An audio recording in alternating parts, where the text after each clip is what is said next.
Ça arrive pas si souvent, alors contentons-nous de ce qu'on a. Salut tout le monde, c'est Xavier, bienvenue sur Watch Mojo français. Aujourd'hui on se retrouve pour le top 10 des fois où Rick a été sympa avec quelqu'un. Pour cette liste, on va s'intéresser au moment surprenant où Rick Sanchez a prouvé qu'il a un côté tendre, prouvant aussi qu'il se soucie ne serait-ce qu'un peu de certaines personnes. This was a good breakfast, Beth. You really made the crap out of those eggs. I wish your mother was here to eat them. Oh, Dad. What?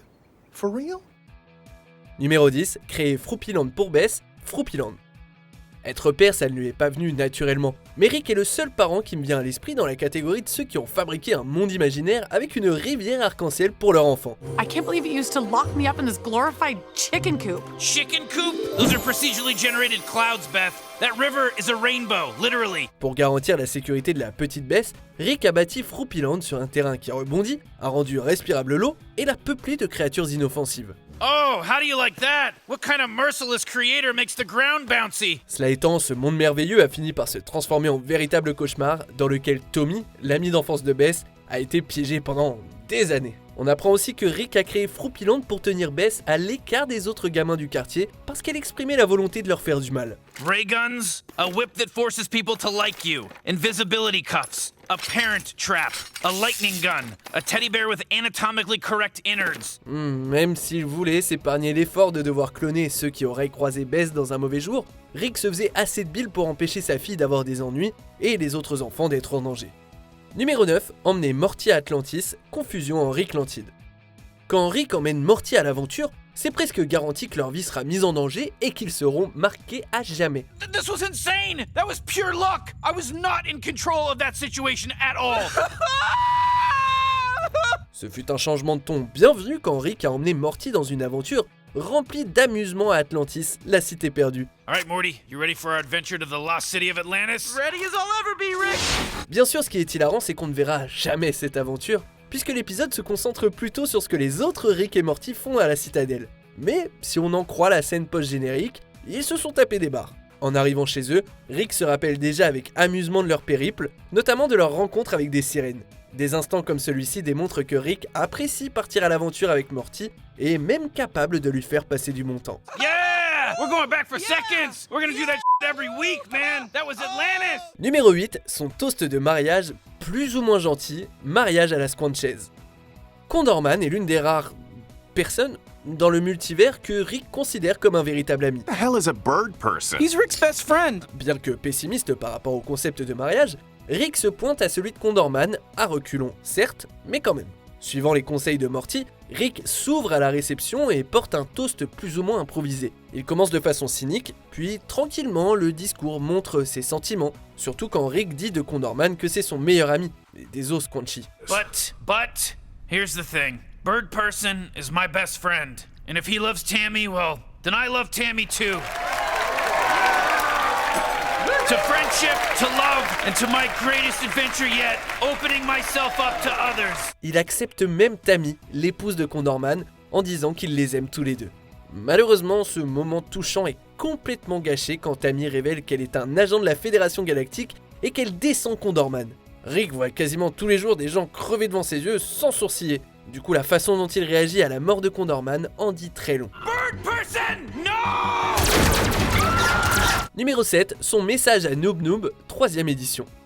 Rick est au summum de la méchanceté quand il est beurré à en faire un blackout, mais même Rick ivre a un côté chaleureux et touchant. You do have one thing that I'll never have, and that thing is the only part of the Vindicators with any value to me.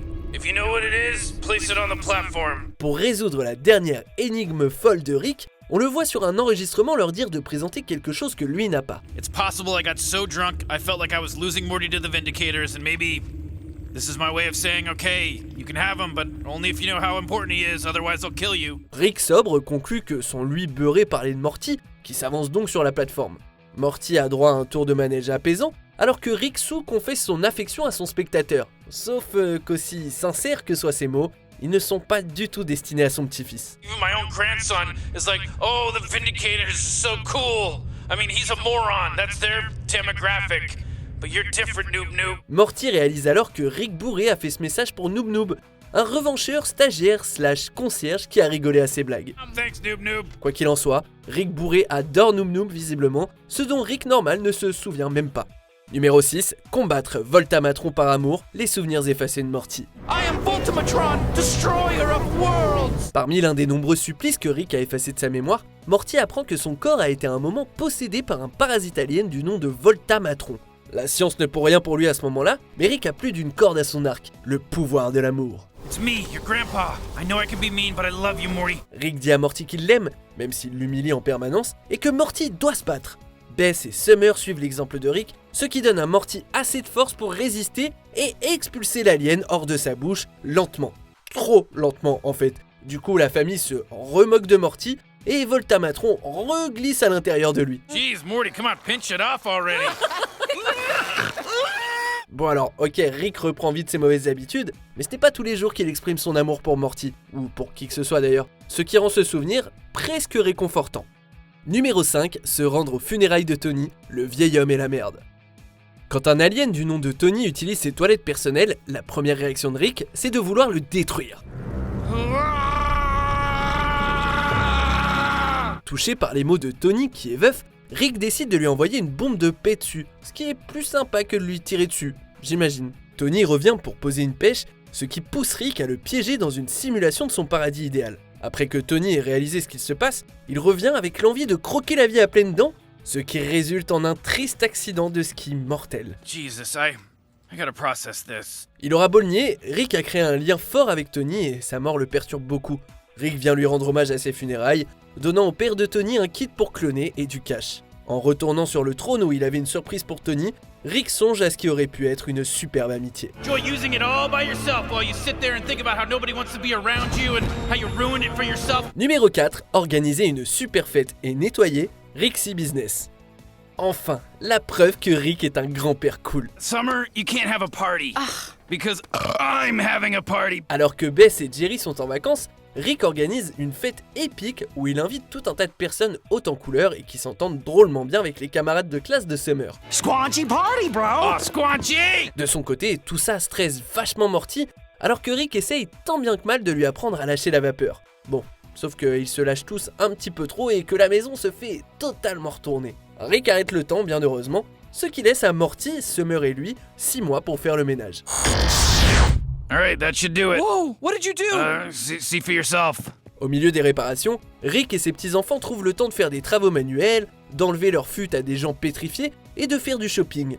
Rick crée de vrais liens avec les enfants, leur proposant même un câlin accompagné de sa nouvelle phrase fétiche. I have a new catchphrase. Oh yeah? What's that, Rick? I love my grandkids. Aw. Numéro 3, terminer l'aventure de Morty, la boîte à larbin. Pour que Morty reste son acolyte, Rick lui permet de prendre les rênes d'une aventure. Adventures are supposed to be simple and fun! Oh yeah, Morty, yeah, that's real easy to say from the sidekick position. Rick parie que leur séjour dans un monde fantastique va être un fiasco, mais Morty a hâte de lui prouver le contraire. Sauf que Rick n'a pas tort et qu'à un moment, Morty se retrouve dans une situation plus que délicate avec le roi Guimauve dans les toilettes. Hey, go with the flow. Stop! You're making me really uncomfortable! Rick comprend ce qu'il s'est passé, mais au lieu de mettre le nez d'un Morty traumatisé dans son échec, il essaye de lui remonter le moral. Mettant son propre ego de côté, Rick aide Morty à finir son aventure et le félicite pour ce périple rondement bien mené. And then we'll give the rest of the schmeckles to the villagers. Huh? Really? Sure, Morty, yeah. You know, a good adventure needs a good ending. Rick ne laisse pas le roi Guimauve s'en sortir pour autant, et il l'éclate avant de disparaître grâce à un portail. C'est vrai qu'il met tout le temps Morty en danger, mais ça ne veut pas dire que Rick ne veut pas le protéger. This one's wrapped up neat and clean because we did it Morty style. Numéro 2, pleurer pour Morty, rencontre du troisième Rick. Ce n'est pas souvent qu'on voit le côté vulnérable de Rick, mais quand un double maléfique le fait prisonnier, il n'est plus en mesure de dissimuler ses sentiments les plus enfouis.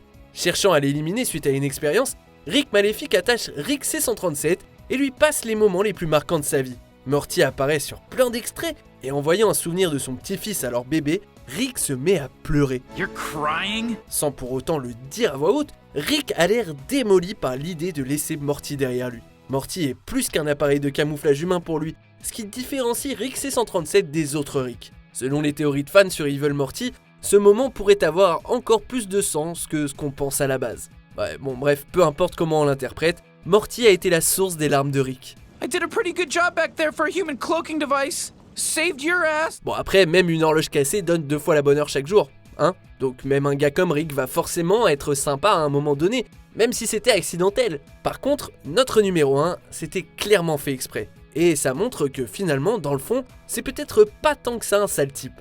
Alors regardons quelques mentions honorables et découvrons la fois où Rick a été le plus gentil avec quelqu'un. Aider Summer à se venger du diable, la petite bourrique des horreurs. Rick? Summer? Acheter un robot à Morty, Gazorpazorb Jr. Like, what if you passed away or died or something? I wouldn't even have anything to remember all the cool stuff we did, you know? Okay, 60 for the resonator, and my grandson wants the sex robot. Tout le monde aime Monsieur Boîte à caca, Total Recall. Thanks, Mr. Poopy Butthole. I always could count on you.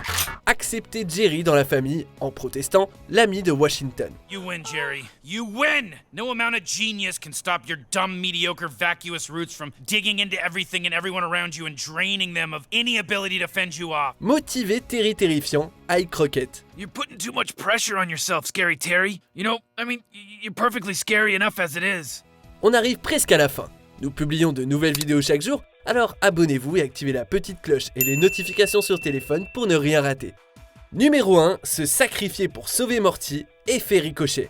Alors que 64 chronologies différentes partent simultanément en vrille, Rick, Morty et Summer doivent utiliser des colliers stabilisateurs de temps pour retrouver l'équilibre. Time is falling apart. We've got to get back to certainty quick. Give me your collars. Oh man, don't you have to fix like 30 of them? Morty, I have to fix 3 of them. And then there's 31 other versions of me that have to also fix 3 for a total of 96. Un Morty n'arrive pas à attacher son collier et tombe dans le néant. Rick saute à sa poursuite, mais Morty a perdu son collier. Ne voyant aucune autre option, Rick donne son collier à Morty et le renvoie à la maison.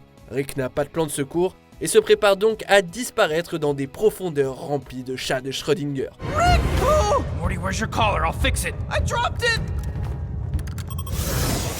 What the hell? What have you done to me, Morty? I'm okay with this. Be good, Morty. Be better than me. Bon, tout s'arrange quand même finalement puisque Rick trouve le collier de Morty et le répare à temps pour s'échapper. Dans le feu de l'action, cela dit, Rick a été capable de faire le sacrifice ultime pour que Morty puisse vivre. Quand il n'y a plus le choix, le bien-être de Morty passe avant celui de Rick. Please, God, if there's a help, please be merciful to me. Yes, I did it! There is no God in your face! Vous êtes d'accord avec notre sélection? Dites-le moi en commentaire et checkez cette autre super vidéo de Watch Mojo français.